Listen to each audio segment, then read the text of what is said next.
So for my fourth reflection, I want to share sort of a lesson that I've learned when wrestling with the biggest challenge of my job in the last 6 years.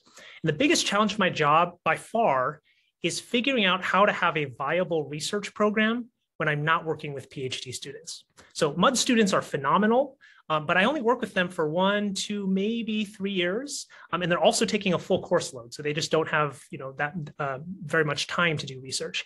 And so it's a big challenge to figure out, how do I do sort of competitive research when I'm not working with full-time PhD students?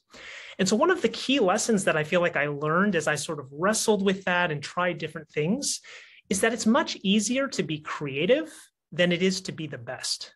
So if you pick any sort of common endeavor, it's really, really hard to sort of be the best. So for example, being the best pianist in the world, that is exceptionally difficult.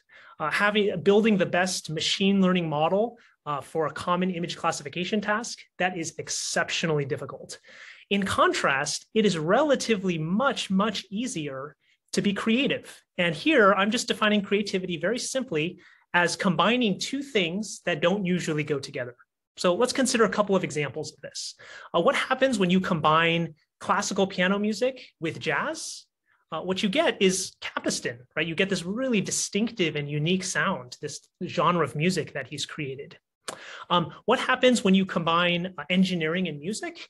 This is basically sort of the area of research that I've sort of pursued in the last 6 years. And I want to take a brief, just sort of 1 minute aside to mention one person who's been really sort of inspirational in my career. And that's a man named Meinrad Müller. So he's a professor at the University of Erlangen in Germany. I had always wanted to pursue sort of a career at the intersection of music and engineering, but I didn't really think that it was like a legitimate sort of like career path. I thought it was more just sort of like a hobby.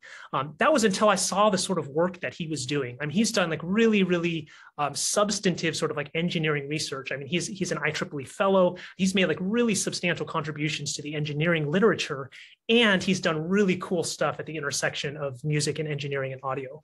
And so when I saw the sort of work that he was doing, I think it was sort of the inspiration for me that, yes, I can actually pursue this and I can do really, significant engineering research work and get to sort of explore sort of the intersection of music and engineering.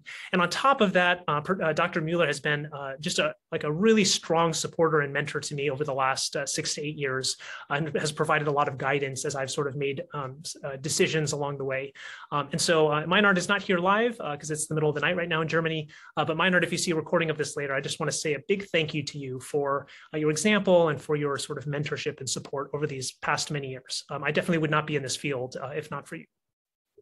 Okay, so back to creativity. So I had wanted to do a piano recital to honor Mrs. Chen. The problem is that I'm a middle-aged man and a mediocre pianist, and like, who's going to come out to see that, right? So basically, if my strategy is that I'm going to try to like be the most awesome pianist that I can be, and I spend all my time sort of doing that, that's sort of a losing proposition, because basically anyone can just go on YouTube and find videos of people playing who are like 5 times better than me. So I decided, you know what, I'm not even gonna play that game. I'm not gonna like put my energy there. Instead, I'm gonna put my energy on trying to be creative.